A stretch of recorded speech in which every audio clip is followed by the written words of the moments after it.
Friends, स्वागत है आपका ऑनलाइन होगी क्लासेस यूट्यूब चैनल में।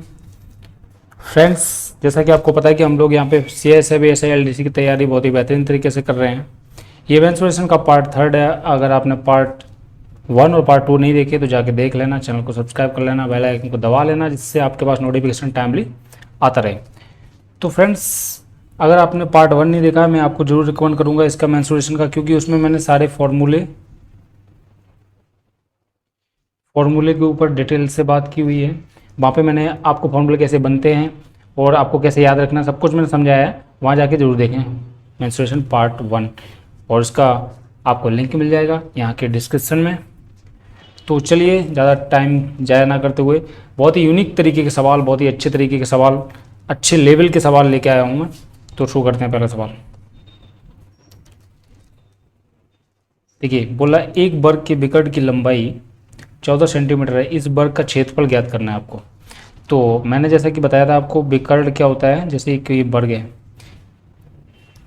तो इसका विकर्ण, ये बीच वाली मिलाने वाली जो रेखा है दो कोनों को, ये होता है। ठीक है, ऐसे ही इस कोने से भी मिला दें, ये दोनों विकर्ण है। ठीक, तो ये बोल रहा है विकर्ण की लंबाई 14 दी गई है, तो ये जो दूरी है 14 सेंटीमीटर है। तो वर्ग का क्षेत्रफल, देखो फॉर्मूले आपको याद होने चाहिए, इसलिए अगर मैं आपको फिर से बोलना चाहूँगा कि पार्ट 1 जरूर देख लेना, आपको पक्का याद हो जाएगा, कोई उसमें इशू नहीं है, बिल्कुल बेसिक से मैंने समझाया उसमें। तो विकर्ण है 14, तो इसका वर्ग का क्षेत्रफल क्या होता है, क्षेत्रफल बराबर, जैसे मान लो भुजा ए है, तो क्योंकि वर्ग की सारी भुजाएं बराबर होती हैं तो सारे को मैंने ए लिख दिया। तो क्षेत्रफल होता है भुजा का स्क्वायर। ठीक है, क्या होता है, भुजा का स्क्वायर, मतलब ए का स्क्वायर, राइट। ये होगा फॉर्मूला। अब बोल रहा है वर्ग का क्षेत्रफल निकालना, मतलब आपको ये निकालना है, राइट। अभी हम क्या करेंगे कि हमको विकर्ण दिया ये, तो ये देखो, एक इसको अगर हम गौर से देखें तो ये एक ट्रायंगल बन रहा है, राइट। ये चीज़ देखो, ये एक ट्रायंगल बन रही है। तो ट्रायंगल के हिसाब से क्या होता है, कर्ण का स्क्वायर, ये पाइथागोरस प्रमेय मैंने आपसे सिखाई है आपको, आधार का स्क्वायर प्लस लंब का स्क्वायर। ठीक, कर्ण है आपका 14, या इसको हाइपोटेनियस बोलते हैं। बेस आधार है ए का स्क्वायर, लंब भी ए है ए का स्क्वायर, तो ये 2a स्क्वायर इक्वल टू 14 का अगर हम करके 196 होगा वर्ग। ओके, तो एक ए स्क्वायर बराबर क्या हो जाएगा, 196/2, मतलब कि 98। ये हो गया आपका क्षेत्रफल, किसका, वर्ग का क्षेत्रफल। बिल्कुल सिंपल था, आसान था, और लेकिन अच्छा क्वेश्चन है ये, आपको देख लेना चाहिए इसको। चलिए दूसरा देखिए, यदि किसी वर्ग के विकर्ण को आधा कर दिया जाए तो उसके नए व पहले क्षेत्रफल का अनुपात बताना है। ठीक है, तो मान लो आपके पास ये पहला है वर्ग है, ये दूसरा, मतलब कि इसका जो विकर्ण है कुछ भी है, मान लो x है, अगर इसको x/2 कर दिया जाए, जैसा कि यहाँ पे किया गया है x/2, तो आपका वर्ग छोटा बन जाएगा, सिंपल है इसकी तरीके से। तो इन दोनों के जो क्षेत्रफल है उसका अनुपात बताना है। इसका मान लो भुजा ए हो जाएगी, हमें अभी पता नहीं है, इसकी भुजा थी ए। ठीक है, कोई दिक्कत नहीं है। तो अभी आपको निकालना है पहले वाले के हिसाब से, भुजा ए है तो इसका क्षेत्रफल क्या हो गया, इसका क्षेत्रफल हो गया ए स्क्वायर। दूसरे वाले का क्षेत्रफल क्या हो गया, इसके वाला बड़ा ए का स्क्वायर। ठीक है, मैंने दोनों को डिफरेंट ले लिया। तो अब इन्हीं दोनों का मतलब ए स्क्वायर अपॉन ए स्क्वायर, इन दोनों को ऐसा हम लिख देंगे, तो यही हो जाएगा आपका रेशियो। ठीक, तो इसको लिखने के लिए क्या करेंगे, यहाँ से देखिए विकर्ण दिया है, तो मतलब एक्स का स्क्वायर इक्वल टू क्या, हम ए का स्क्वायर प्लस ए का स्क्वायर, ये लिख सकते हैं पाइथागोरस प्रमेय से। A square equal to 2a square, तो यहाँ से ए स्क्वायर की वैल्यू आएगी आपके पास x²/2, राइट। इसी तरीके से इसके हिसाब से क्या आएगी, यहाँ पे देखो विकर्ण क्या है, ये। ठीक, तो x/2 का होल स्क्वायर करेंगे, फिर आधार का स्क्वायर प्लस लंब का स्क्वायर, तो यहाँ से 2a स्क्वायर इक्वल टू आएगा आपका x² / 4। कोई दिक्कत नहीं यहाँ तक। अभी हम यहाँ से निकाल लेंगे ए स्क्वायर इक्वल टू हो गया एक्स स्क्वायर बाई 8, क्योंकि 2 जो नीचे आएगा यहाँ पे मल्टीप्लाई में लग जाएगा। यहाँ तक आपको समझ में आ गया होगा। ठीक है फ्रेंड्स, अभी देखो आगे क्या करेंगे। अभी दोनों का रेशियो निकालना है, मतलब कि ए स्क्वायर, इसकी जगह हम लिख देंगे एक्स का स्क्वायर बाई 2, फिर ये वाला साइन लगा लेंगे हम बटे का, फिर ए स्क्वायर की जगह एक्स स्क्वायर बाई 8 लिख लेंगे। ठीक, जब भी ऐसी कोई संख्या लिखी हो तो आपको सॉल्व कैसे करना है, इन दोनों का मल्टीप्लाई होता है आपस में और इनका मल्टीप्लाई होता है। ठीक, तो इस तरीके से आपका जगह थोड़ी शॉर्ट पड़ रही है, इधर मैं हल कर रहा हूँ, आप समझ जाना। तो एक्स स्क्वायर और ये 8 ऊपर चला जाएगा, 8x स्क्वायर हो जाएंगे, बटे में 2 है और ये 2x स्क्वायर हो जाएंगे। देखो एक्स स्क्वायर से एक्स स्क्वायर हम कट कर देंगे तो 2 से काट देंगे, 4:1। ठीक है, 4/1 आया। लेकिन अभी ये ध्यान रखना है, अभी देखो आपने निकाल लिया जैसा कि मैंने भी, अब इसके हिसाब से तो आपका रेशियो बनेगा 4:1। ठीक है, लेकिन ऑप्शन में नहीं है। तो लेकिन इसने क्या बोला, तो नए व पहले क्षेत्रफल का अनुपात निकालना, नए का ऊपर रखना है, जिसका पहले अगर इसने लिख दिया उसका ऊपर रखना है। मतलब नया तो बड़ा वाला ए है ना, तो बड़ा वाला ए ऊपर रखना था हमको, मतलब ऐसा कर देना, उल्टा कर देना इसको। तो इसके हिसाब से 1:4, ये आपका आंसर राइट हो जाएगा।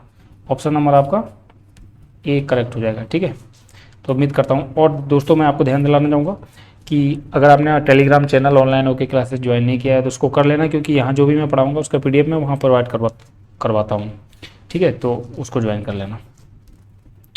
चलिए नेक्स्ट बोल रहा है कि एक आयत है, एक आयत की लंबाई और चौड़ाई के बीच का अंतर 6 मीटर है। आयत की लंबाई वर्ग की एक भुजा के बराबर है, जिसका क्षेत्रफल इतना है। वर्ग है, मान लो एक वर्ग बना लेते हैं हम।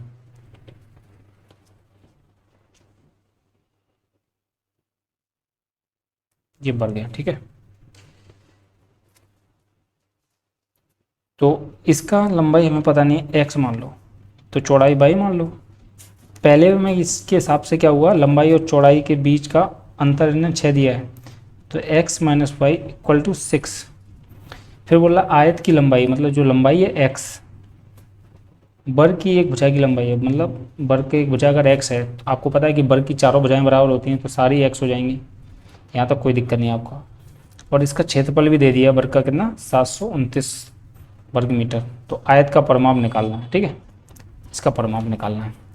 तो चलिए निकाल लेते हैं। मतलब अगर हम x की वैल्यू यहाँ से पता चल जाएगी, तो वर्ग का क्षेत्रफल क्या होता है,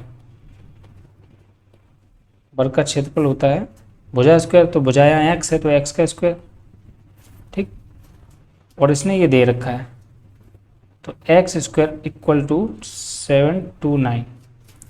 ठीक फ्रेंड्स, तो अगर हम इसका अंडर रूट ले लें तो हमें x का वैल्यू पता चल जाएगा, कोई दिक्कत नहीं यहाँ तक। तो x का वैल्यू हमें पता चला, इसका अंडर रूट लेंगे 27 आएगा। ठीक, कोई दिक्कत नहीं। अब जब 27 ये आ गया तो आपको पता हो जाना चाहिए, जब ये लंबाई 27 आएगी तो यहाँ 27 जैसे ही हम पुट करेंगे तो y का वैल्यू यहाँ से 21 आ जाएगा। ठीक, कोई दिक्कत नहीं है, क्योंकि इन दोनों का अंतर इसमें दिया है, इसके हिसाब से हमने निकाल लिया 27 21। तो आयत का परिमाप निकालना। अब जब एक 27 है एक 21 है, तो परिमाप क्या होता है, ये सारी सराउंडिंग आसपास का जो एरिया है ना इनका, इनको जोड़ दो बस। जब ये 27 का है तो वर्ग के आमने सामने की भुजाएं बराबर होती हैं, तो ये दोनों 21, ये 27, सबको जोड़ दो। ठीक, तो 27 का 27 कितना हो, 54 हो गया, प्लस 21 42 हो गया, तो ये हो गया 96। ए नंबर ऑप्शन आपका करेक्ट हो जाएगा इसके हिसाब से। ठीक है, ये होता है। नहीं तो आपको फॉर्मूला अगर देखना है तो 2l + b, ये परिमाप होता है किसका, आयत का। तो 2l कितना है, l है 27, b है आपका 21। तो यहाँ से सॉल्व करेंगे, 2 × इन दोनों को जोड़ देंगे 48, तो ये आ जाएगा 96। ठीक है, ये आपका आंसर हो गया करेक्ट, कोई दिक्कत नहीं है इसमें। किसी 9 मीटर लंबाई के वर्गाकार कक्ष में प्रति वर्ग मीटर 5 रुपये के हिसाब से कालीन बिछाया गया है, कालीन का मूल्य ज्ञात करें। देखो बहुत ही अच्छे क्वेश्चन मैं आपके लिए ढूंढ ढूंढ के लेके आया हूँ, तो इसलिए मैं आपसे कहना चाहूँगा कि वीडियो को पूरा देखना और लाइक ज़रूर कर देना। और आपका अगर कोई सुझाव है या फिर कमेंट में कुछ लिखना चाहते हो पक्का लिखना, जिससे हमको मोटिवेशन मिलता है। ठीक है फ्रेंड्स, तो चलिए बोल रहा है कि 9 मीटर लंबाई के वर्गाकार कक्ष में प्रति वर्ग मीटर 5 रुपये के हिसाब से कालीन बिछाया जाता है। तो कालीन का मूल्य मतलब इसमें आपको कालीन बिछानी है पूरे पे, मतलब फर्श बिछाना है, और प्रति वर्ग 5 रुपये लगते हैं, प्रति वर्ग मीटर 5 रुपये लगते हैं। तो देखो कुछ नहीं करना है, इसकी लंबाई इसने दे दी ना 9, और आपको पता है ये वर्गाकार है तो सारी 9 हो गई। तो इन दोनों का हम क्या कर लेंगे, वर्ग का क्षेत्रफल, वर्ग का क्षेत्रफल होता है ए स्क्वायर मतलब भुजा स्क्वायर। तो ए की जगह 9 है तो 9 का स्क्वायर मतलब 81, ये हो गया।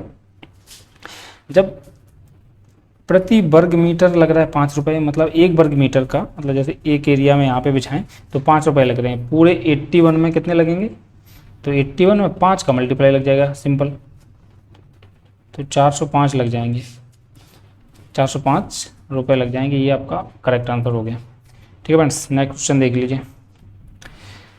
बोल रहा है कि 170 प्रति हेक्टेयर की दर से एक वर्गाकार खेत की जुताई का खर्च 680 रुपये है। तो खेत के चारों ओर 3 मीटर प्रति मीटर की दर से बाड़ लगाने का खर्च बताना है।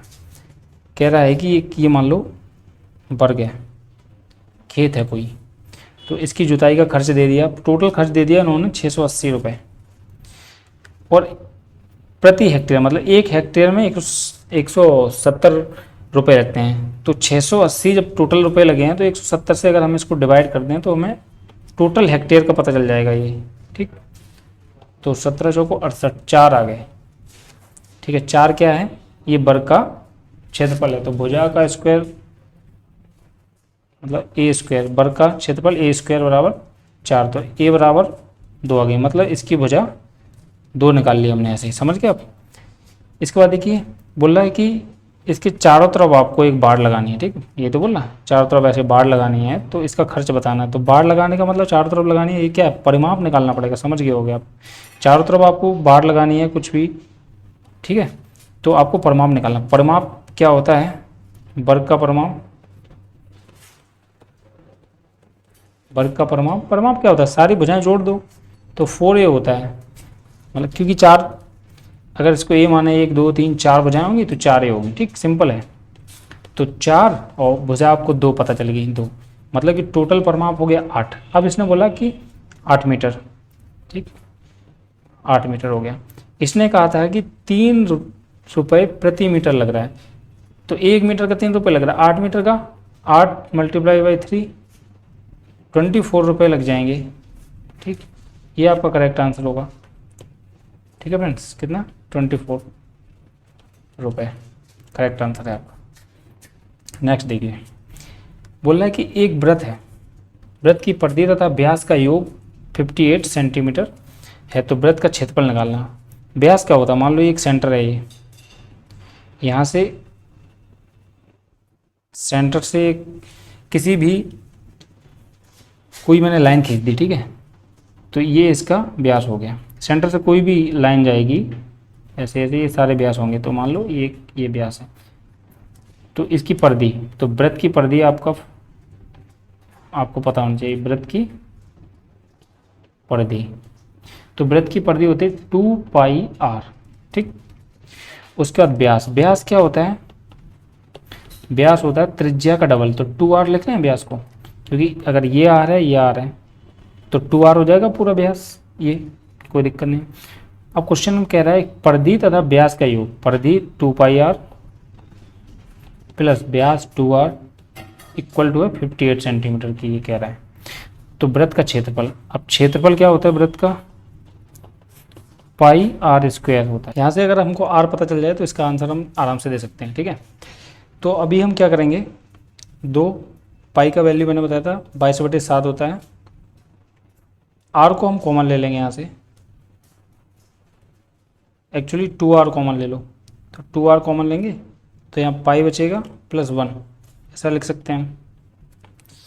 ठीक है, तो 2r पाई का वैल्यू मैंने बताया था 22/7 प्लस 1 इक्वल टू 58। तो यहाँ से आपका ये हो जाएगा 2r, यहाँ से हो जाएगा 29/7 58। 2 से इसको डिवाइड करेंगे हम 29। ठीक है, तो यहीं से हम r निकाल लेते हैं। ये जो आपका भाग वाला है चीज़ वो मल्टीप्लाई में जाएगा और जो मल्टीप्लाई वाला वो नीचे आ जाएगा। ये r यहाँ से 7 आ गया, r इक्वल टू 7, कोई दिक्कत नहीं यहाँ तक। अब क्षेत्रफल हो जाएगा इसके हिसाब से, पाई का वैल्यू आपको पता है 22/7, r का वैल्यू 7, इसका स्क्वायर है तो 2 बार हम मल्टीप्लाई कर लेंगे। तो यहाँ से आपका आ गया 7 14 से लेक 7 14 1 15 154। ठीक है, तो 154 ये इसका क्षेत्रफल आ गया आपका। चलिए अब नेक्स्ट क्वेश्चन देखते हैं। बोल रहा है कि एक वृत्त की परिधि एवं त्रिज्या का अंतर 37 सेंटीमीटर है, तो वृत्त का क्षेत्रफल निकालना है। तो वृत्त का क्षेत्रफल आपको पता होना चाहिए, होता है पाई आर स्क्वायर। तो पाई तो एक कांस्टेंट वैल्यू है, ये तो आपको पता है। आर का वैल्यू पता चल जाए तो आपका क्वेश्चन सॉल्व हो जाएगा। ठीक है, उसके लिए इन्होंने क्या करा, एक आपको हिंट दिया है, वृत्त की परिधि एवं त्रिज्या। तो वृत्त की परिधि क्या होती है, परिधि इक्वल टू होता है 2 पाई आर, और त्रिज्या मान लो आर है, तो 2 पाई आर माइनस आर, ये दिया है इन्होंने 37 के इक्वल। अब यहाँ से हम आर को कॉमन लेंगे तो 2 इंटू पाई का वैल्यू सीधा रख देता हूँ मैं 22/7 माइनस 1 इक्वल टू 37।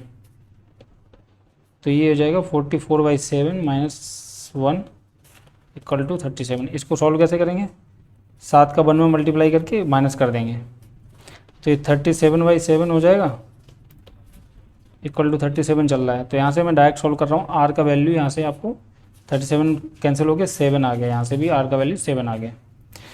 तो आर का वैल्यू जब 7 आ गया तो आप बस इस फॉर्मूले में पुट कर देंगे। क्षेत्रफल क्या हो जाएगा, पाई आर स्क्वायर निकालना है आपको। तो पाई का वैल्यू 22/7 और इसको 2 बार हम मल्टीप्लाई लिख लेंगे, सिंपल है। तो इसका भी आंसर 154 हो गया। ठीक है फ्रेंड्स, इसी तरीके से आपको ऑप्शन दिया जाएगा, वहाँ से आप सॉल्व कर लीजिएगा। कई बार क्या करेगा, ऑप्शन आपको पाई में चेंज नहीं करना है। आर आपने 7 निकाल लिया था तो आपको 7 का वर्ग कर दो 49 पाई, ऐसा भी ऑप्शन दे सकता है। तो जो भी ऑप्शन हो उसके हिसाब से आप कर लेना। नेक्स्ट देखते हैं।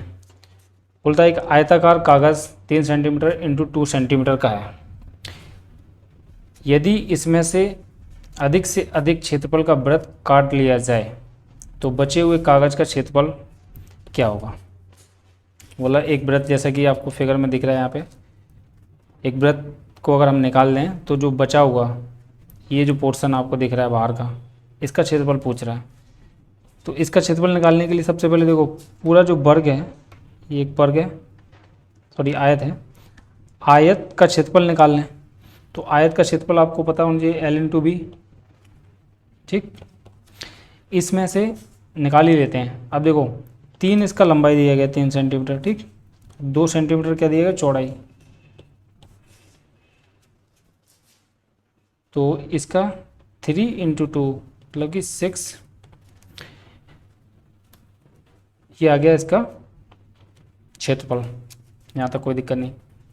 इसके बाद हम क्या करेंगे, जो वृत्त है अंदर का जो सर्कल है, इसका क्षेत्रफल हम माइनस करेंगे।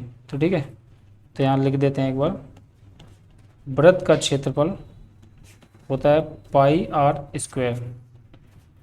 तो पाई/7, आर का वैल्यू कहाँ से पता करेंगे, आर का वैल्यू पता करने के लिए हम क्या करेंगे कि एक वृत्त जब काटा गया है तो 2 इस यहाँ पे एक टच कर रहा है, एक यहाँ पे टच कर रहा है, जो इसकी चौड़ाई है वो इसका व्यास हो जाएगा। ठीक है, और आपको पता है कि व्यास का आधा मतलब 2, अगर इसका चौड़ाई है तो इसका व्यास 2 हो गया तो इसकी त्रिज्या 1 हो गई। ठीक, तो 1 होगी त्रिज्या, तो 1 का स्क्वायर करोगे 1, तो 22/7 ये आपका क्षेत्रफल आ गया वृत्त का। तो इसने पूछा क्या है, बस सिंपल, हाँ ये वाला पोर्शन निकालना है। तो आपको 6 माइनस करना है, 6 माइनस 22/7। अभी लेकिन आप ऑप्शन देखो, ऑप्शन में क्या इस टाइप से कोई वैल्यू है, नहीं है, पाई में रखा हो। तो 22/7 ये पाई का वैल्यू है, तो यहाँ से पाई रहने दो। तो 6/पाई, यही इसका आपका यहाँ से आंसर निकल के आ रहा है, जो कि आपके ऑप्शन में दिया है। इसलिए ऑप्शन को हमेशा चेक करना है बस। अगर आपका यहाँ कोई नंबर्स में, यहाँ पे ऑप्शन में कोई नंबर्स में दिया जाए तो फिर आप यहाँ पे सॉल्व करते हैं, लेकिन आपको सॉल्व करने की जरूरत नहीं है ऑप्शन के हिसाब से। बस ये आपका करेक्ट आंसर हो गया। ठीक है फ्रेंड्स, तो मैंने क्या किया था कि एक क्षेत्रफल निकाल लिया, लंबाई गुणा चौड़ाई होता है, तो 6 आया। उसके बाद जो अंदर सर्किल बन रहा था ये, इसका मैंने क्षेत्रफल निकाला, πr², आपको फॉर्मूला पता है। तो चूँकि ऑप्शन में पाई है तो हमने पाई के रूप में ही लिख लिया। तो 6 माइनस पाई इसका राइट जवाब। नेक्स्ट देखिए, यदि एक वृत्त के अर्ध व्यास में 50% की कमी कर दी जाए तो पर्दे में कितनी कमी की जाएगी। चलिए फ्रेंड्स देखिए, इस तरह की क्वेश्चन कैसे करेंगे। अर्धव्यास का मतलब होता है आर, त्रिज्या। अर्धव्यास मतलब व्यास का आधा, व्यास का आधा क्या होता है, त्रिज्या। तो त्रिज्या में 50% की कमी की गई है यहाँ पे क्वेश्चन के हिसाब से। तो वृत्त का क्षेत्रफल क्या होता है, आपको पता होना चाहिए। वृत्त का क्षेत्रफल होता है πr², राइट। तो πr² जब वृत्त का क्षेत्रफल है, आपको सिंपल डायरेक्ट यहाँ से समझ में आ रहा है कि सॉरी, वृत्त का क्षेत्रफल की बात नहीं कर रहा, परिधि की बात कर रहा है। तो लिख लीजिए वृत्त की परिधि, वृत्त की परिधि होती है 2πr, राइट। अभी 2πr में आप ध्यान दीजिए कि 2 भी एक कांस्टेंट है, 2 तो वैल्यू है, और पाई भी कांस्टेंट है। 2π ये दोनों कांस्टेंट हैं, तो 2π का तो कोई लेना देना नहीं है। जो भी चेंजमेंट r में होगा वही चेंजमेंट इसकी परिधि में होगा। अगर r 50% की कमी हो रही है तो इसकी टोटल जो परिधि है वो भी 50% कम हो जाएगी। अगर वृद्धि हो रही है तो उतनी बढ़ जाएगी। इसमें डायरेक्ट लॉजिकल क्वेश्चन था ये, ठीक है। इसको आप चेक भी कर सकते हो। सपोज ले लो r इक्वल टू मान लो 10 सपोज, तो उसके हिसाब से परिधि क्या हो जाएगी, 2π10 ये हो जाएगी, ठीक। तो मतलब 20π हो गई अभी परिधि। अगर इसके 50% की कमी कर दें, मतलब r 10 का 50% 5, ठीक है। तो 5 कर दें, अगर इसको आधा कर दें, 50% का मतलब आधा होता है ना, तो आधा कर दें मतलब r 5 होगी। तो इसके हिसाब से 2π, r की जगह हम 5 लिख देंगे, तो इसके हिसाब से आपका जो परिधि आएगा 10π आएगा। देखो 10π आया, तो मतलब कितनी कमी हुई, 10 की कमी हुई, 10π की कमी हुई, ठीक है। मल्टीप्लाई 100, मतलब इसको परसेंटेज में हमें बदलना है। और पहले कितना था, 20π, परसेंटेज में बदल के हम देख रहे 2, तो 50%, ठीक है। तो कहने का मतलब यही था, कुछ ये सॉल्व नहीं करना था, मैं समझाने के लिए आपको बता दिया कि जब 2π यहाँ पे कांस्टेंट है तो जो भी वैल्यू r की चेंज होगी वही उसकी परिधि की वैल्यू चेंज होगी। 50% घटेगी तो वो परिधि भी घटेगी, बढ़ेगी तो बढ़ेगी, ठीक है। तो यही था, लॉजिकल क्वेश्चन था यहाँ, अच्छा क्वेश्चन है, इसको ध्यान रखिए और लाइक सब्सक्राइब जरूर कीजिए। नेक्स्ट देखते रहिए, क्वेश्चन को एक बार पूरा पढ़ेंगे पहले। एक वृत्त का व्यास जितना है, व्यास क्या होता है वृत्त का, ये चीज़, एक वर्ग का विकर्ण भी उतना ही है। विकर्ण क्या होता है मैंने बताया, ये मान लो व्यास आपका पूरा x है तो विकर्ण भी हो गया x। वृत्त और वर्ग का क्षेत्रफल का अनुपात निकालना, ठीक है। तो वृत्त का क्षेत्रफल होता है, वृत्त का क्षेत्रफल होता है πr², और वर्ग का क्षेत्रफल होता है l/b, सॉरी भुजा स्क्वायर, मतलब a का स्क्वायर, यहाँ पे a का स्क्वायर लिख लीजिए।